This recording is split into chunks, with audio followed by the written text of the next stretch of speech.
Hi అండి. మీకు ఈవేళ వంకాయల్లో వెరైటీలు నేను ప్రతీదీ చూపిస్తూనే ఉంటాను. ఇప్పుడు మళ్ళీ ఉల్లిపాయ లేకుండా వంకాయి, మెంతి కారం పెట్టి కూరనమాట. ఎలాగనుకుంటున్నారా? మెంతులంటే ఎక్కువ వేసుకోనవసరం లేదు. ధనియాలు కారం ఒక రకం, మెంతి కారం ఒక రకం, మినపప్పు కారం ఒక రకం, ఉల్లి కారం ఒక రకం, కొత్తిమీర కారం ఒక రకం, వంకాయల రకాలు ఎన్ని రకాలున్నాయోనండి బాబు! నిజంగా వండుకోలే కానీ, ఓపిక ఉండాలే కానీ, మనకి రకాలు అలా ఎంచుకుంటేనండొచ్చు. కొంచెం కారం తగ్గించేసి వేసేసుకున్నాను నేను వంకాయ కూరలోకి. ప్లస్ ఏంటంటే వంకాయలు ఇలా చిన్నవి తీసుకున్నాను. ఇంకా చిన్నవి తీసుకుంటే కాయలు పడాన్ని వండుకోవచ్చండి. ఇవి కొంచెం మీడియంగా ఉన్నాయి మధ్యస్థంగా. అయితే కొంచెం పుచ్చులవి తీసేసుకున్నాను. వేసవికాలం కదండీ కూరలు. అయితే పుచ్చు తీసేసుకొని ఇలా ఈ విధంగా చీరేసుకున్నాను. ఇలా చేసినా కూడా గమ్మున మగ్గిపోతాయండి కూరలు మనకి.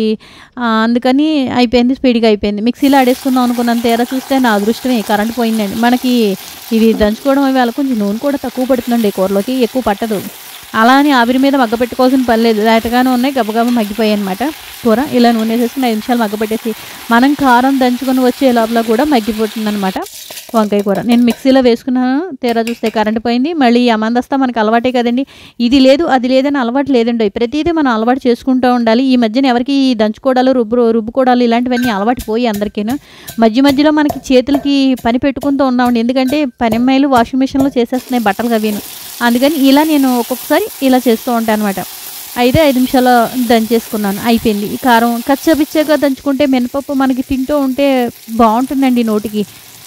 ఈ విధంగా దంచేసుకుంటే మిక్సీ అయితే బాగా పేస్ట్ ఆడేస్తుంది పౌడరు. పూర్తిగా లేదంటే ఆడదనమాట. అయితే ఈ విధంగా చేసుకొని దంచేసుకొని కూర అయితే రెడీ అయిపోయింది. మా ఆయన గారి క్యారేజీ ఇందులో రెడీ అయిపోయింది. వంకాయ మెంతి కారం పెట్టి సూపర్ ఉందండి.